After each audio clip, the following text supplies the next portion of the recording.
This is the West African Gaboon viper. And they're really an interesting snake because when you target up to their eye will do this little twitching motion. I think in the leaf litter, in the wild, these guys get that little tiny movement to their eye, and that attracts small mammals to get closer to investigate, see if it's something to eat, a little worm or what have you. And they get right up there and bang. Fortunately, it usually takes quite a bit of antagonization to get a Gaboon to defensively bite, but when they do, they mean business.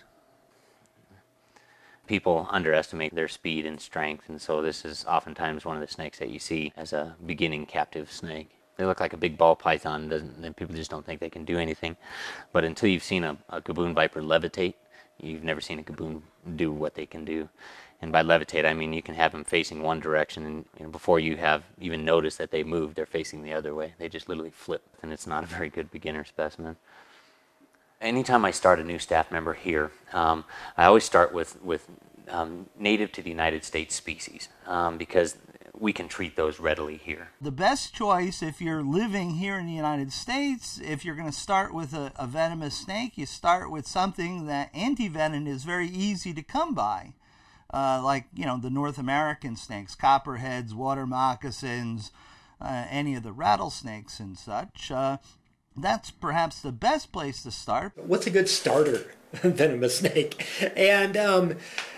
And we always go back to, well, if you're going to start with venomous snakes, start with the ones that are the least toxic. So if you do make a mistake, it won't be your last one. When somebody's starting out, we try to keep them in the hemotoxin family versus the neurotoxin, which are your cobras, your mambas, and some of the stuff that can kill you very quickly or cause neurological damage. You certainly don't start with a mamba or a Gaboon viper or a big rattlesnake or something like that. But you want to start with the snake that's probably going to be a little more forgiving, should I say. You know, I get asked, what's a good starter venomous snake?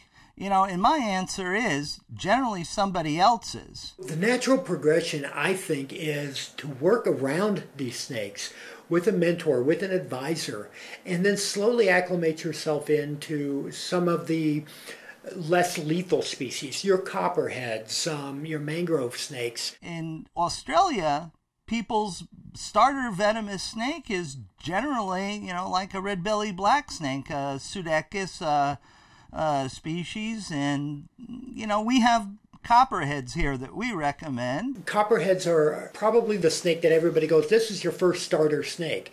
But we shouldn't confuse that with it being not a dangerous snake. Could a copperhead kill you? It has the potential to kill you.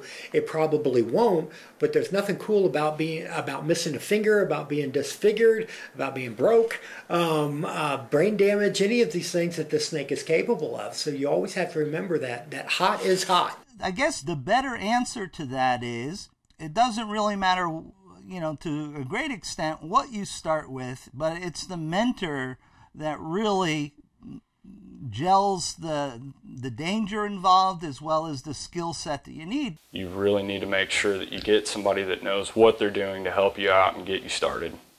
I started dry by myself, no help, no information, and I just about paid dearly for it. I came close to getting hurt pretty bad. How do I practice, or how do I get ready for this without, you know, being in danger? And I tell them, well, then you should acquire aggressive snakes like black racers or black rat snakes or something that is an aggressive snake, or a mean python, and then handle them as if you got bit, it would be, you know, it's a venomous snake. You want to get to the point where you get skill sets and people, you know, watching what you're doing and telling you when you're about to screw up so you don't screw up. If you get used to handling black racers with a snake hook, you know, and gloves, you know, because you don't want to get bit, it's very difficult. You know, I mean, they're harder than mambas to handle with a hook. I can teach you the techniques in 5 minutes, how to keep your fingers out of a snake's mouth. That's a no-brainer. But applying those techniques, you have to do it.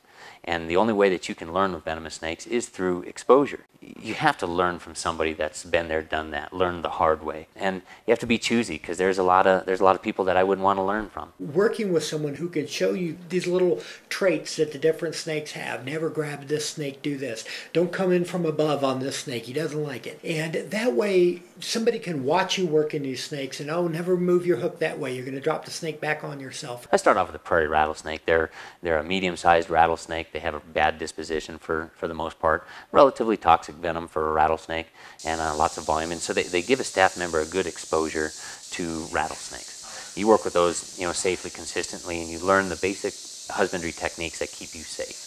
After that, you can move them into other types of snakes. You can go into small elapids, like the Cape Coral cobras.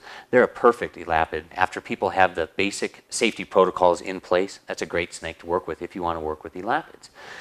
There is no antivenom for them, so that's a drawback. However, they're small. Their venom isn't tremendously toxic in relation to other elapids. It's small volume of venom and what have you. And so it's very low likelihood of death, but it will teach you the body mechanics that elapids work with, and that you can then teach those techniques that relate to the elapid and move into some of the larger things. So you go with, you know, really who your mentor is and what sort of species they have, and you study. You have to become a student. You have to read about it. You have to dream about it. You have to breathe about it. And that really puts you in the place that you need to be a venomous handler. It's a gentle progression with enormous amounts of exposure. You know, when we get a new staff member here, I prefer they come with no hands-on experience. I don't want to hire another staff member that comes with what I perceive as bad habits. I know what is safe, and so I want them to learn my way, not someone else's way. I don't want to have to correct bad behavior.